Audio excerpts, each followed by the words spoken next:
Response video finally to Luddite Returns. Try to keep my premise to the video as simple as possible. So let's just establish, this is just another one of these nihilist assholes who are pretending to do philosophy. There's just no way to do philosophy from the nihilist perspective.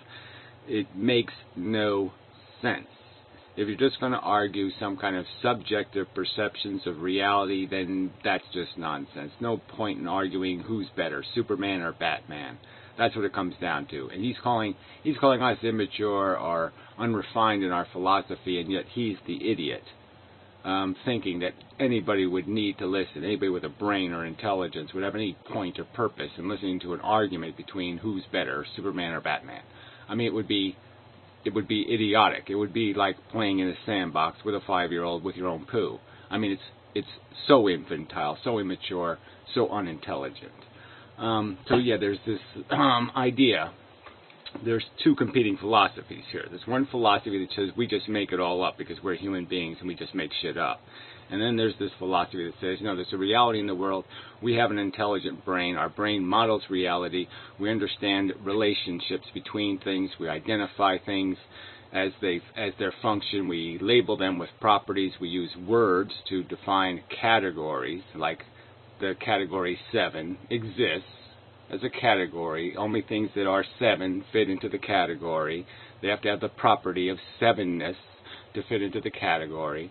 And that's how our brains work. And that one of the functions is recognizing the fact that sentient beings have a welfare state. Everything that we talk about, generally speaking, in most of the mass media, in all of the centuries of human existence, has always, all conversation has always revolved around the idea of the benefit to the masses, the benefit to the human race, the benefit to the society, because of the reason would be is to make them more comfortable, less harassed, more healthy, less diseased. These are always been the conversations, and it is their theory that those conversations were always somehow falsely premised because it was all just some sort of subjective mumbo jumbo, and that maybe it would have been better if everybody just stuck a spear up their own asses or something like that. That's possible that would have been the right thing to do, is just stick a spear up everyone's ass, because it doesn't matter whether they're happy or sad or comfortable or uncomfortable.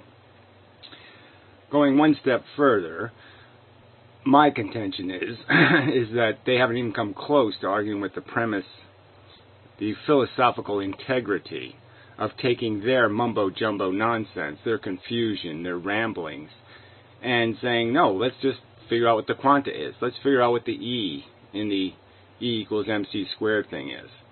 Let's figure that out. Let's establish it, by some kind of Planck constant, by some sort of constituent element that is consistent with all the rest of the puzzle pieces. So we already have a bunch of puzzle pieces in front of us: evolution, psychological character, likes, dislikes, horny, desire. We have all this stuff figured out.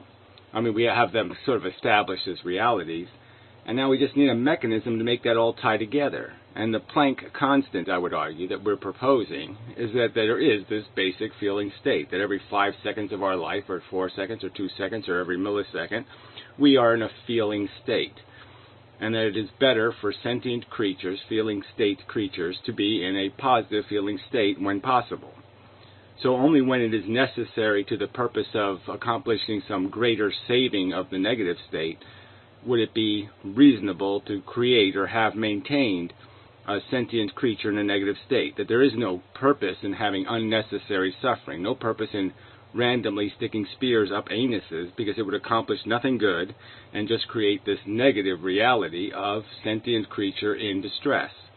And that should be avoided only if, we only cause that if there is potential to pull spears out of more asses.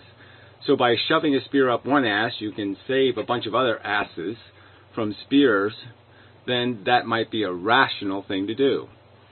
And he calls that lazy philosophy, or sloppy philosophy, or reckless philosophy, or messy philosophy, or, as he titles his video, miserable philosophizing. It's miserably it has no clarity or cognitive integrity. that it's not logically sensible, that it's not has no integrity as a theory of value creation, to postulate that value is in fact created when a feeling organism feels. That, in his opinion, is a preposterous postulate, an insane theory that deserves the title of miserable theory. It's a miserable, awful, horrid theory. Yeah. So if you agree with that, then I'll just call you what you are, a preposterous asshole. You're just a preposterous asshole. Your brain just doesn't work if you think that's a miserable theory. So fuck this cunt. This slandering, lying piece of shit. I have really come to appreciate the antinatalist community here on YouTube. Said appreciation being rooted in the understanding of this largely axiological, nihilistic, emergent interpersonal adherence to a set of contentions and conclusions as an accentuation, a near-perfect model how not to proceed philosophically. Yeah, right. So he just basically said, yes, I appreciate it because it's just the most preposterous example of bad artistry.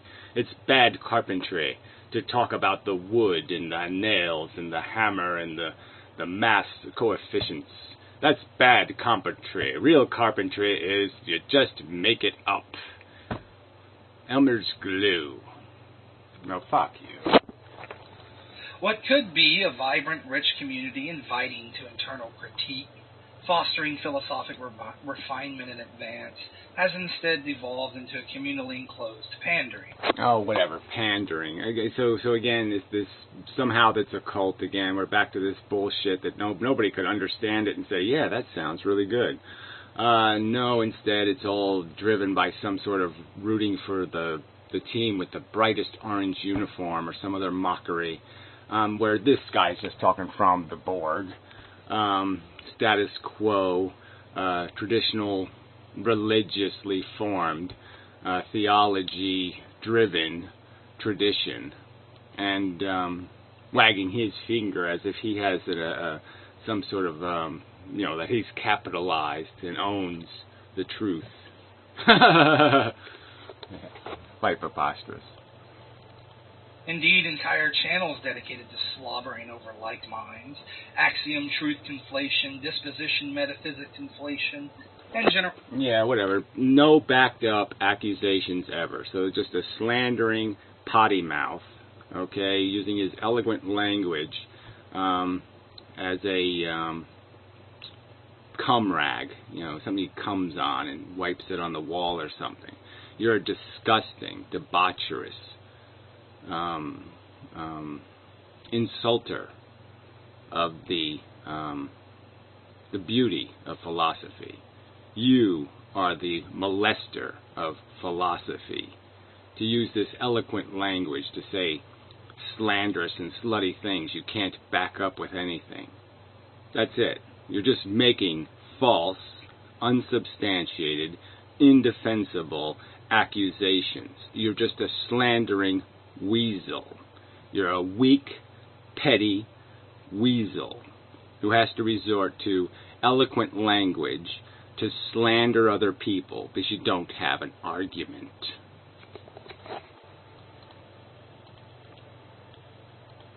Moralized, sloppy philosophizing, destiny being a circle.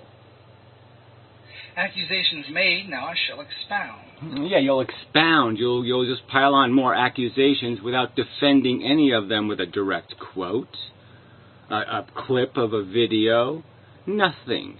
Because you're a lying, slandering whore to philosophy. Last week, My Misery and Me posted a video response to one of my own, and we briefly engaged in discourse in the infamously limiting comments section. Now, from the shadows, I watched some of his videos, and I liked some of his content. He's certainly not a philosophic dunce, as it were. So when his text response to my own was so painfully bad, I was a bit taken aback. Surely, I thought, this... Yeah, well, why don't you read the comments on your own video, okay, where people say preposterous things like value doesn't exist until a human says so. And, yeah, winks and smiley faces, and talk to me about how the philosophical integrity in your own comment section, douchebag. Why don't you point to me to a reasonable comment made in your comment section, douchebag? Oh, that's right. There isn't such a thing. Less a reflection of his personal philosophic shortcomings and more a mirror of a communal engendering. Yeah, whatever. A communal engendering. So another accusation that somehow it's all built on, some lingo. And that's all it is. It's just lingo. So again, you don't have any refutation, no reputation explaining how consumption, reproduction, cannibalism, addiction isn't the nature of evolution and natural selection, and that our psychology has created a mechanism of desire that has no necessary correlate to logic or reason, that we desire things, that we project value into them, that we don't design that projection based on any kind of rational standard or reasonable standard, that we do value things based on bigotries and prejudices and conditioned preferences.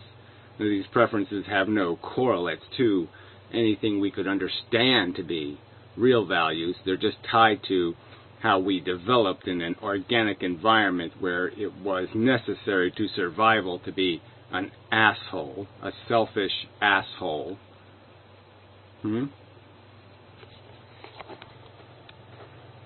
You haven't done anything to refute any of that. States, no rational person would claim that suffering doesn't matter. Point of clarification, this is not a claim I have made. Yes, it is. So, again, yes, it is, and you do it in this video. So you've already violated a fundamental philosophical law of not being a contradictory asshole. And so, again, you're just going to play word games. With the complete sentence is that you are claiming that there is no valid, decisively reasonable, beyond a reasonable doubt theory that sentience is the creation of the value. You don't have an alternative theory to that has any relationship to anything called a fact. Especially suffering matters as an empirical observation in relative degrees embodying evaluators, but qua nihilism, suffering does not transperspectively matter. There is no objective moral realm concretizing mattering. Concretizing mattering. So again, with this word, that no, it's either true or untrue. All right, that's the reality here. We're playing the game, and this is the constituent. This is the thing that matters. Is the money? You could say a monopoly or whatever the mechanism is. The goals in soccer. How many are scored? That's the game. That's the value in the game. The primary value. And that's all that's being established here as a premise, is this statement. And you're saying you can't premise conversation based on acknowledging the fact that we're playing the game to score goals. And you're saying that you don't want to play by those rules. Well, then there's no game to be played. All right? I can't play the game of conversation or philosophy in an environment where I'm not going to establish what the hell we're talking about, what reality we're confined to. It just doesn't make any sense otherwise. There's just no game to play. I mean, you don't train for an Olympic gold medal if there's no rational standard for how you win the gold medal. Why would you train then? That would be ludicrous. To train for something where there's no establishment of what the rules are and what you have to achieve to win. You wouldn't invest any hardship or suffering in something that had just a random application of the Declaration of Victory. So it's just idiotic for me to sit there and say I've spent 50 years on earth gleaning an understanding of the truth, and that the fundamental constituents of that understanding aren't going to be applicable. Well, then there's just no room for conversation. You're insane from my perspective. This is aside, and I know the semantics game can become tedious, but as the word rational is notoriously vague, I asked my misery and me. Notoriously vague. I mean, it's not notoriously vague. I mean, people might be claiming a right to it, but you can always point out where they're wrong. So, I mean, this idea that logic, which is, the constituent of rational, logical consistency, whatever. I'm sorry, this is semantics. In light of his frequent brandishing of the word, define it. He proceeded. Knowledge that is based on science and logic. Now, this blithe use of knowledge, science, and logic is not unproblematic. What is knowledge? Justified true belief, says the classic conception. Justified true belief. And so you like that kind of sloppy statement? Justified true belief? I mean, justified by what, one could say. So wouldn't, again, we'd have to apply some sort of logically binding word like reasonably justified or logically justified? So again, so you prefer your traditional rhetoric, and yet your traditional rhetoric has built into it just as gaping a hole as somebody's religious dogma. As it is the task of philosophy to problematize, let's proceed. Well, you say that's its task. So again, you've made another statement of fact, that it's this is the job of philosophers to create problems. No, I don't think that's their job. I think their problem is merely to look at reality, to suck it in, every bit of it, every sound it makes, every nuance of its complexity, every bits of information it can glean, and to say, what does it do? How does it fit into the model? How does it relate to each other? How does it relate to these conceptual words? That's what we're doing. We're problem solving, not problem creating. So I guess that's where, again, we have a fundamental disagreement. You think you're playing soccer because you want to rub other people's behinds, and I'm playing soccer to score goals. Eliminative materialism trashes the classic conception of knowledge, and containing belief exemplifies reference failure. There is no philosophic consensus on the meaning of the word truth, or even the word meaning. Right, so what's the point, right? Okay, I mean, we don't know what truth means. No, truth means that you got it right, that in the end, when the whole universe freezes, okay, there was a story to the whole universe. There was interactions, blah, blah, blah, the whole thing, and it spelled something. It spelled it just by performing its function. And that's the truth. The truth is the honest answer. What are the statements of fact about what it did? And there are statements of fact about what it did.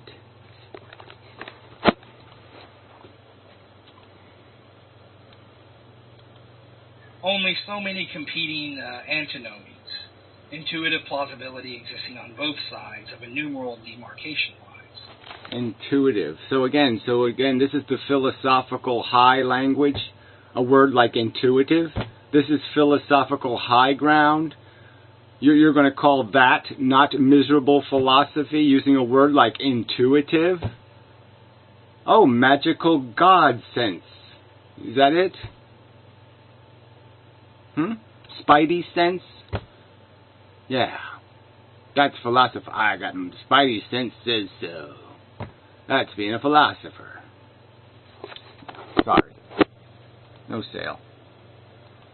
The logic alone tracks coherency and is therefore only a negative truth vehicle, screening possible worlds. Validity does not establish actuality in the actual world sense. Validity doesn't establish actuality. I'll come back to that. All right, validity doesn't establish actuality. So this is just basically the argument that, there's two components to, say, a proof. The first component is, look, I made the puzzle piece fit all the other puzzle pieces, okay? It all adds up, so to speak. And then the second component might be, there's no alternative arrangement that could possibly work. There's no other way you could put these pieces together, and this piece is not going to fit better in any other arrangement but this arrangement. So it's very much like a puzzle piece. I mean, you can have a piece that, okay, it fits physically, but the image doesn't match. So, you know, some component can be missing. And so, yeah, the fact that you have those two elements doesn't mean you necessarily have the truth, because the proof could not be enough evidence. It's like if OJ, if all you had was his cut hand, okay, and you didn't have the glove, and you didn't have this, and you didn't have that, and all you had was his cut hand, it would be less proof. So you'd have a less certainty, okay, just the blood stops on the sidewalk, this is no glove. But the glove adds more, right? And then the shoes add more. And then this adds, you know, size 14, Bruno Magli. Yeah, I mean, all that adds up. And the facts become more and more certain.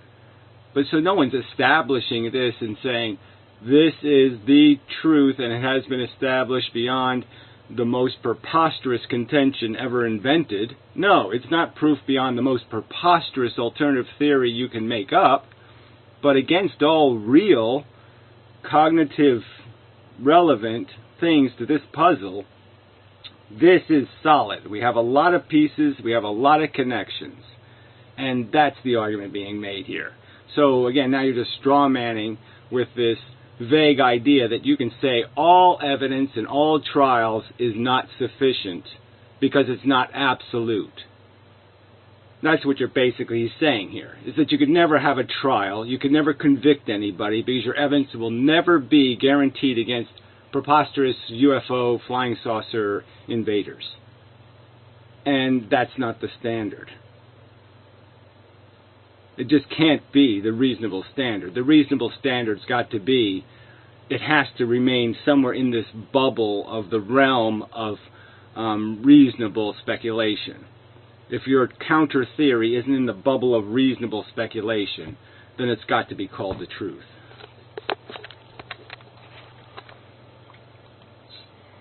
Furthermore, even logic itself is suspect. It may be that logical laws are not a priori or reflective of truth or methodological necessity, but merely experientially confirmed empirical generalizations. Well, that doesn't go anywhere either, okay? The fact that logic is the function, and logic can't protect against garbage in. So if you have a wrong calculation of pi, and you put it in the equation is fine. The equation did its job, plus, minus, blah, blah, blah. But you put a wrong value in the equation. So yeah, the equation isn't going to work. The logic of the equation won't work if you misrepresent a value in the equation. If you, instead of c squared, you put c cubed or something, you break it. Then you break it, okay? If you don't get those values right, then you break the equation. So duh. But logic is solid. What we put into it is what we're debating here. And you're making some argument that what we have put into the equation is miserable slop of some kind, and somehow the crap that you're putting in the equation, which is I negate all trials, I negate all reasonable standards, I negate all obligation to deal with this physical reality and 4 billion years of evolution and all this other fact, and you're calling yourself the reasonable philosopher? No, you're an unreasonable weasel and an asshole. Logic we see, as has been highlighted for centuries but unfortunately largely dogmatically ignored, does not ground itself, and is contingent upon... Well, again, the grounding, I think it does. Once you put the puzzle together, it is the recognizable image, the pieces all fit, there's no stress, there's no fires, there's no blood or guts, it's just quite obviously all the pieces put together. Then you say you have a puzzle, the mechanism you used to put the puzzle together worked, it created the put together puzzle, so now you validated the process by which you put the puzzle together because the process accomplished the task of creating something completely consistent with every bit of evidence ever observed. So if you calculate out the equation can prove itself by doing it in reverse and demonstrating that it has integrity. But again, you want to claim from some wacky bent world where all of a sudden you're going to say glass isn't transparent and steel is liquid, then yeah, there's no. I can't make this reality have integrity in your fantasy. And in G.K. Chesterton's words, pre-logical faculties. In other words, the attempt to establish what could be called the first principles of logic logically, or rationalism rationally, will always involve vicious circularity. Well, vicious. You're calling it vicious circularity to establish that contradiction is intrinsically negative to the function of truth. That contradiction mocks truth. That it is the opposite of truth would be glaring contradiction. And that fact is now a circular proof. To establish that as a premise is some sort of grotesque violation of reason. And I'm going to argue that no, it's just a negation. It's an observation of the reality that our brains were capable of, and it is completely consistent with the fact that it works very functional in distinguishing between truth and non-truth is the fact that you recognize contradiction as hostile to truth. It's perfectly functional. Every piece of reason points to that truth, and there's no alternative explanation for how contradiction is likely to be productive to truth acquisition.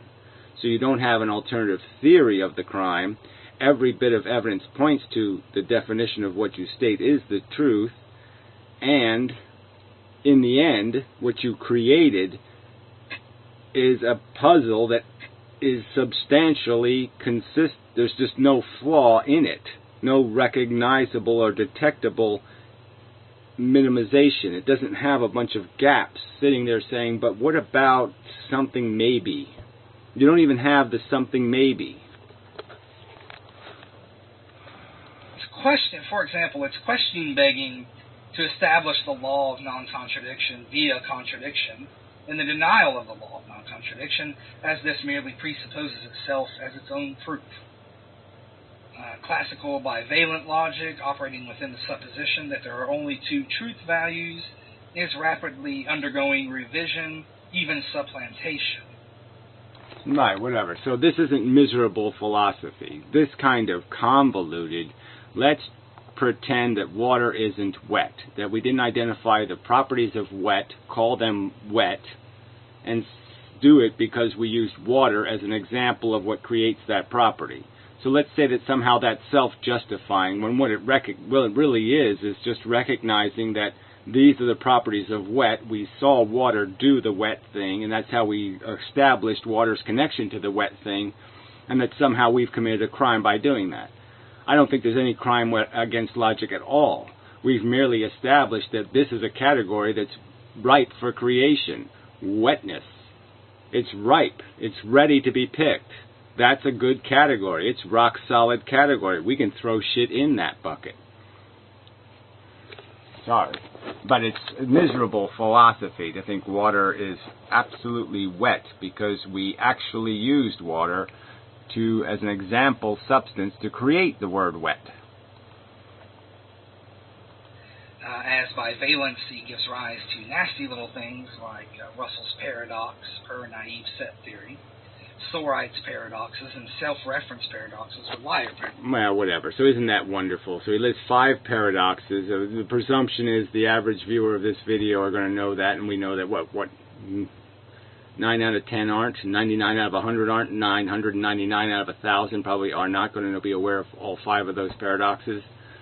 So yeah, you're the one playing the straight-up philosophy game, and yet you're talking in rhetoric and language that 1 in 1,000 people might be able to use your reference in any kind of legitimate manner. You're just saying, look, I'm qualified because I can spout some big giant words in front of the word paradox. And therefore, I'm qualified. Listen to me. I'm believable because I know the word paradox and I can put a funny word in front of it. I think I'm going to call this the Luddite returns paradox. Okay, of how any guy can be so stupid. He knows how to spell miserable, and he doesn't understand that he's miserable. That's the paradox. An entirely different logical paradigm, namely multivalency, is on the ascension. Multivalency is ascending where? What are you talking about? Oh, it doesn't matter. Yeah. Knowledge based on science seems reasonable enough. I appreciate science, I suppose, as much as it can be appreciated. As much as it can be appreciated? Do you think that's what you do? That you have maximized the science capacity to appreciate guy? I don't think you're anywhere close to that kind of guy. So that, I think, is just a lie. I think that's a preposterous exaggeration. So I think that's miserable philosophy. When you preposterously exaggerate, I think that makes you a miserable philosopher. And I think you just preposterously exaggerate. I think there's literally millions, billions of people on Earth who like science more than you. I think you have real contempt for science, actually. I think you're way, way, way down on the science-loving scale, actually. Because I think you're a God-botherer.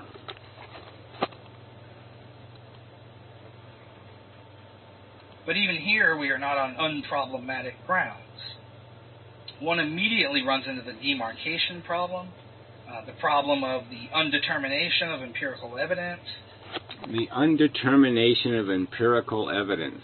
So this is another one of these things where somehow he's claiming that our categories are broken, and I don't think they are. Most of the categories are pretty solid. Obviously, we have a lot of categories like love or some other silly word that doesn't have very explicit definition, but lots of categories are pretty solid.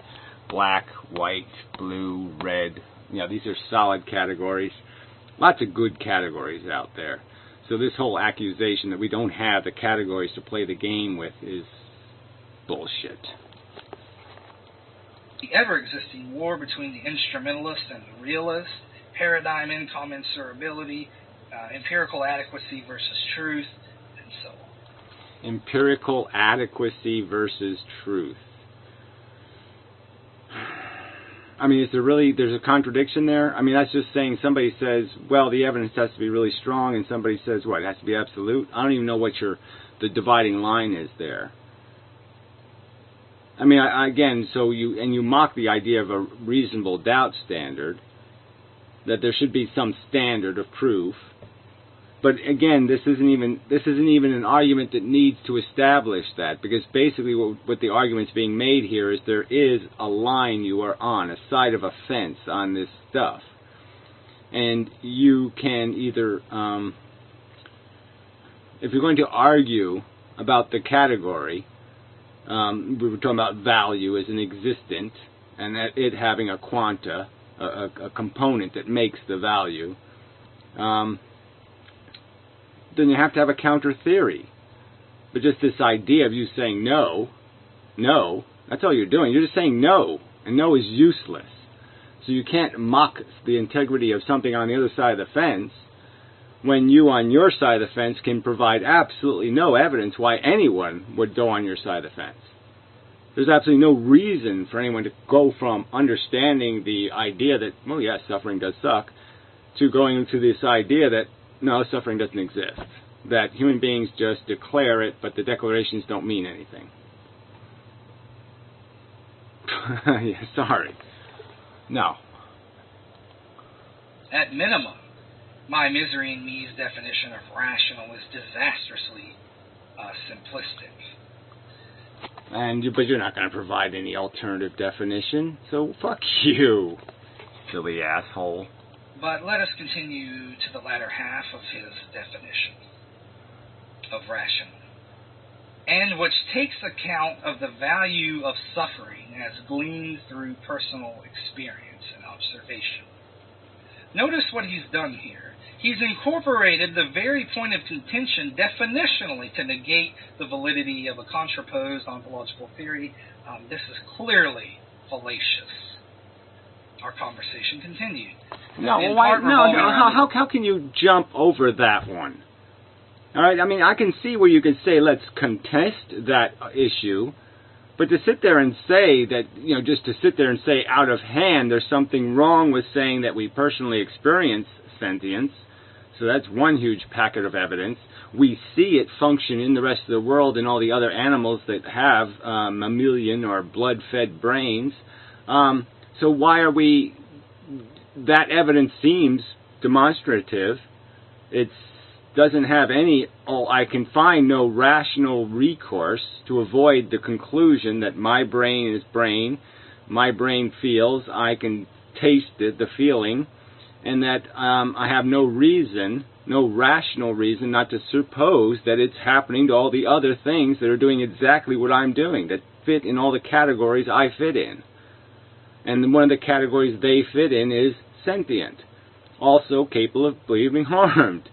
And you're saying that is on its face is somehow an outrageous statement, that this is miserable philosophy. It's miserable philosophy to say every bit of evidence that I personally experience subjectively and every bit I observe as a witness objectively points to this rational conclusion that suffering is right there, it's happening, and it has value.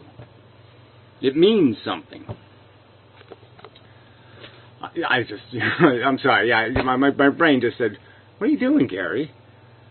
You might as well be talking to an ass. You might as well talk to an anus. If something is so stupid that you have to explain the existence of harm, why are you having this conversation? Why are you doing this? Why are you talking to something this dumb? You have a better chance, reasonably. I could go over to one of those cinder blocks over there, and I could have a conversation with it, with more prospect, with more hope of getting somewhere, than to talk to something that doesn't, a sentient creature denying its own sentience. I mean, it's so ludicrous. Ludicrous Returns, that should be your name. Ought. He stated, all of us would prefer not to suffer. Therein lies the ought. Now, descriptively, not all of us would prefer non-suffering via non-existence. Well, again, it's not via non-existent. That isn't, the qualification of the statement. If there's no other contingent, you're not going to get candy. You're not going to get anything. There's going to be no positive impact created. You will be saved from no future harm. You will not be learning how to swim. You won't be doing anything productive. You won't have any positive future value gleaned. Every single human, every rational beast would say, better not to have the toothpick in my eye. If it doesn't produce some sort of other positive value, no one would suggest sticking the toothpick in the eye. So this is just idiotic. Again, you cheated the argument, you strawman the motherfuck out of him, and then call him ignorant. I mean, if you're going to call somebody ignorant or sloppy or miserable in their philosophizing, then you ought to have at least the fucking integrity to make a better argument than that. Because that's a motherfucking overt, glaring straw man. Because he wasn't claiming that suffering in all contexts is bad. That's not what he was saying. So you're a lying, manipulative, slandering